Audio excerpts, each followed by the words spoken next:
All right. Match day 5 on the horizon, guys. This is Fantasy Football G. I'm your man, Cat. And today we are actually going to look at my revised wild card for you guys. Yeah, I did a revised wild card. And then we're going to talk a bit about whether or not I'm going to activate my wild card and then take a look at my team as well and see what the best decision is. So, without further ado, let's get into it.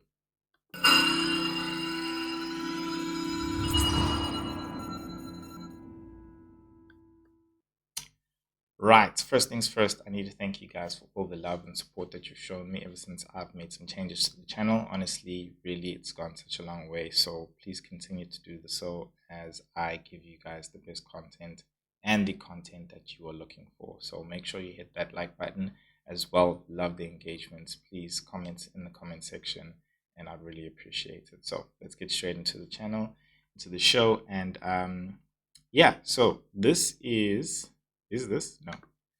That was a nice intro, Cat. But I don't think anyone was noticing what was on the screen. Anyway, this is my revised wildcard. So I thought, hey, you know what? Let me redo that wildcard for you guys because it's been a couple of days now. I've absorbed as much content as I need to, and I think I've got it. Like I just feel like this round is gonna be such a tricky round for a lot of people. So I know it's really either the quarterfinals or the semifinals, which people are going to be doing their wild card. By the sounds of it, it sounds like a lot of people are going to be activating it in the next round.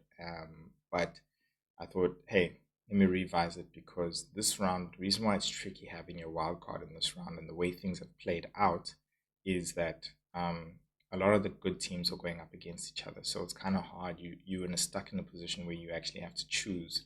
Um, hey, who am I going with? And really hope that it sticks because, if one gets eliminated, hey, man, you could find yourself having to maybe even take minus fours just to actually come up with another good team in your next round.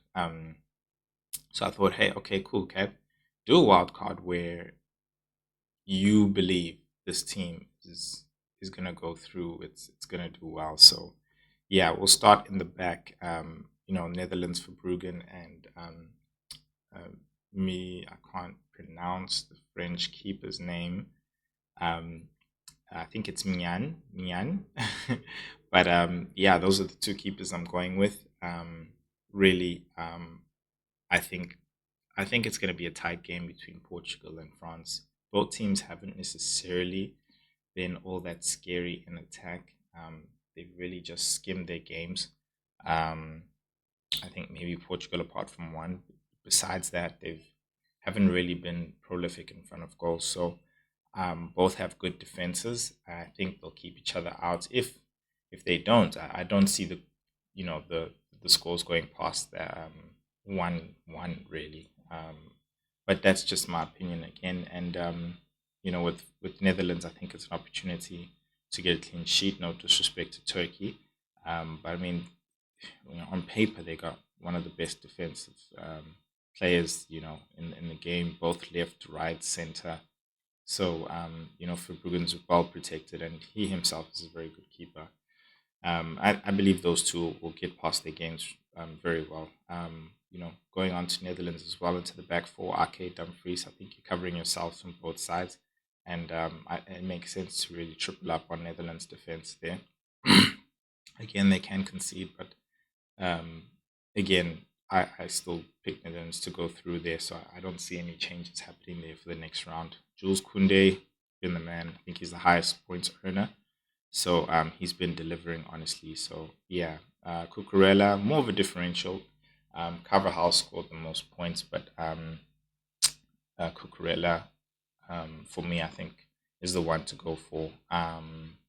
Yeah, so that's my point. Akanji, I'm actually swinging on the side of Switzerland for that game, and I think Akanji is going to be busy. So he's one that was in my other wild card, I believe, and I'm sticking with him. I think England struggle to score. I just don't understand why they got such good players.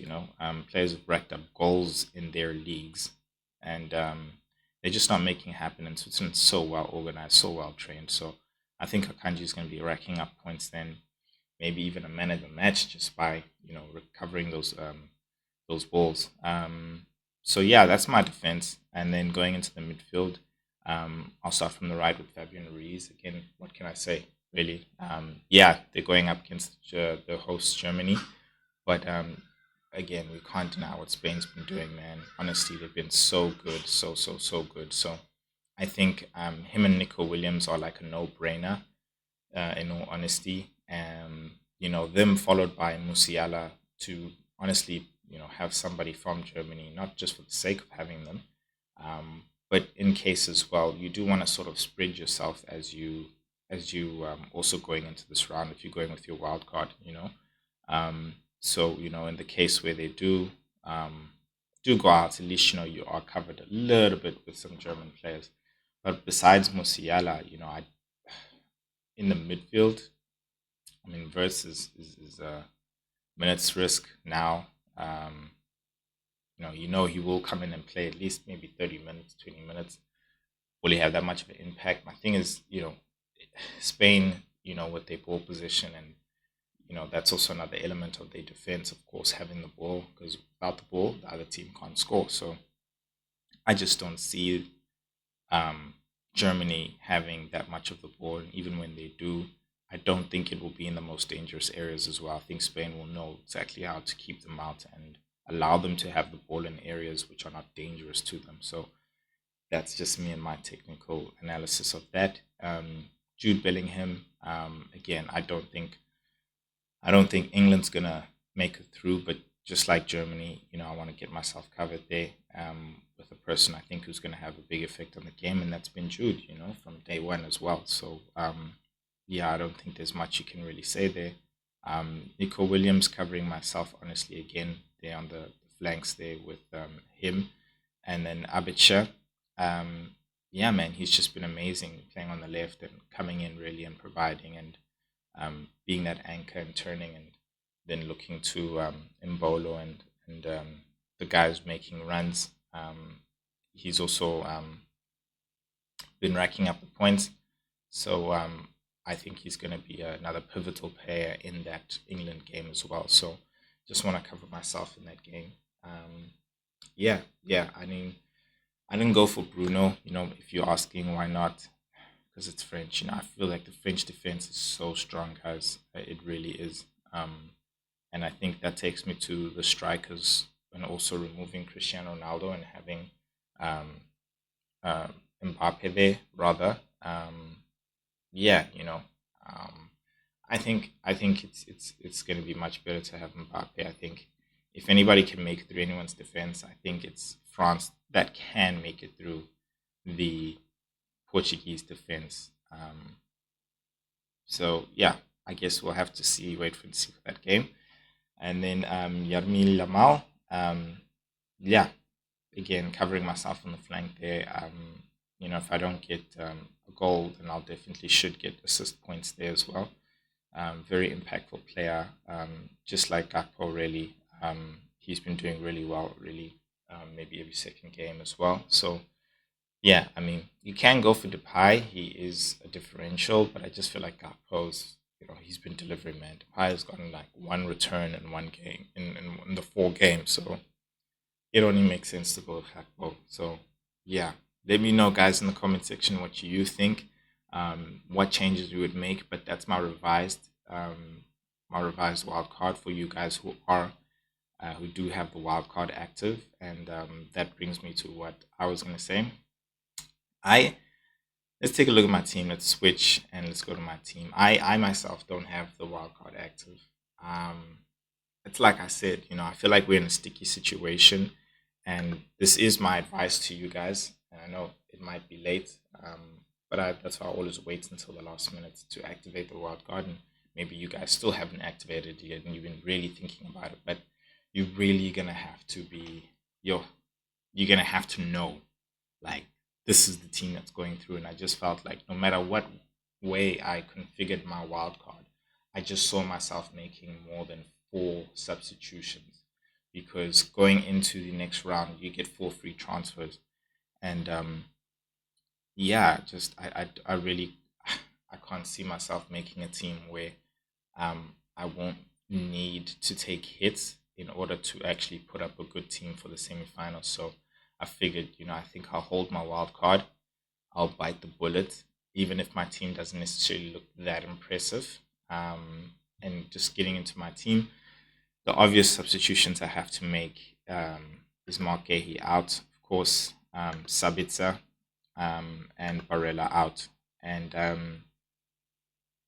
yeah, I think I'm going to first wait and see what the lineups look like in the Germany game. I believe it's the first game, so we should be able to see who's playing. And I'm hoping Mitchell Start is playing. And if he is not playing, and of course Ulkrich is not playing, if he's not playing, I will do two hits. If Mitchell Start is playing, I'll definitely take one hit. That's for sure. And I'm gonna bring in. See, I don't want to bring Mbappe because of what I said. It's gonna be a tough game. It's really gonna be a tough game. But if France break through, I think it will be because of Kylian Mbappe. He will have some sort of goal involvement there, and I don't even want to make him the captain of the day. But I just can't see a better captain for that day. Um, it's the day where you've got like the hardest games, and in fact, I was even considering of going for a Spanish captain because I think Spain's gonna break through. So I'll see. I'll see. But I think for you guys, if I was to put a captaincy for that day, I'd safely go Kylian Mbappe. Both games are going to be tough. Either way, guys. Either way. But if I was to put it 1, 2, 3, I'd say Kylian Mbappe number one. I'd say a midfield choice. I would go with Nico Williams number two. I think he can be in that goal involvement again, getting a goal and also supplying a goal as well. He will be dealing with Kimmich there on that left hand side, and then number three, I think you can also look at Fabian Ruiz. He's going to be highly involved in the midfield there. Could probably even scratch a goal again. Just their directness is amazing. But if you are thinking of also going into defense and getting a defender to be a captain, then maybe look at Cucurella. He's making very good penetrative runs in the past few games, maybe even much better than Danny Carvajal. So yeah, hoping that they get a clean sheet. I think it would also be a very good a safe bet really when it comes to a captaincy. So yeah, that would be that one hit. The midfield, I think it's very obvious. If I just change my positions there, I would go for a Nico Williams. Yeah, I'd go for a Nico Williams, and then that takes me out of being able to get a Fabian Ruiz, and it was really between the both of them. Um, so yeah, I'd go for Nico.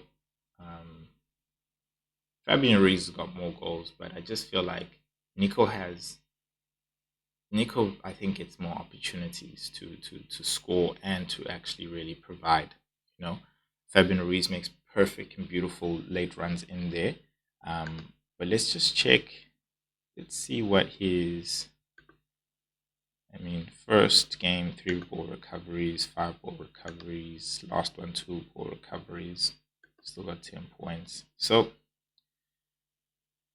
yeah, Nico Williams, he can get those ball recoveries. It's going to be a very busy game for him.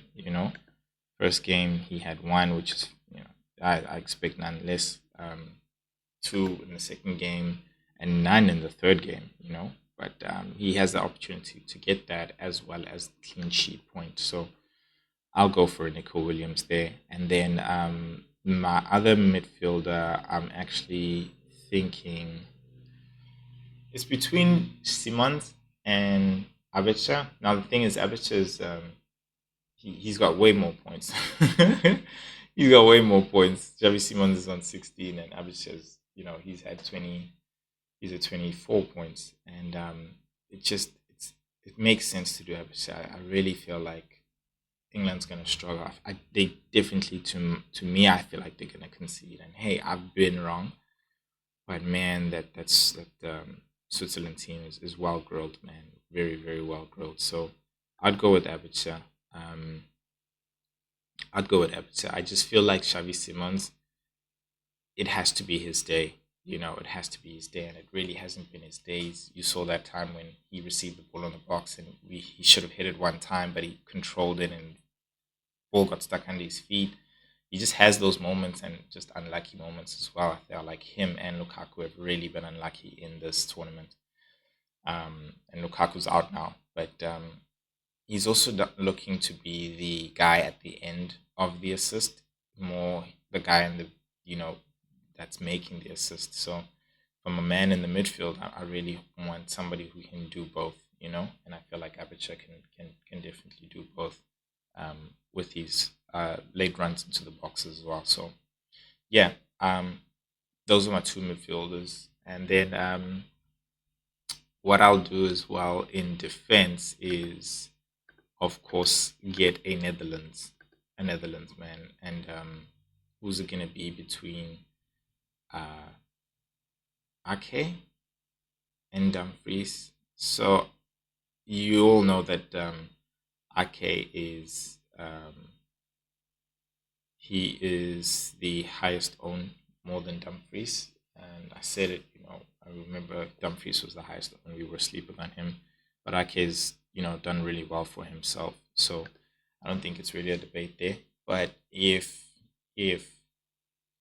I decided that I do need to make another substitution, what I would do is I would take Mitchell Start out, and I'd commit to the defense of the Netherlands, and also have Dumfries there.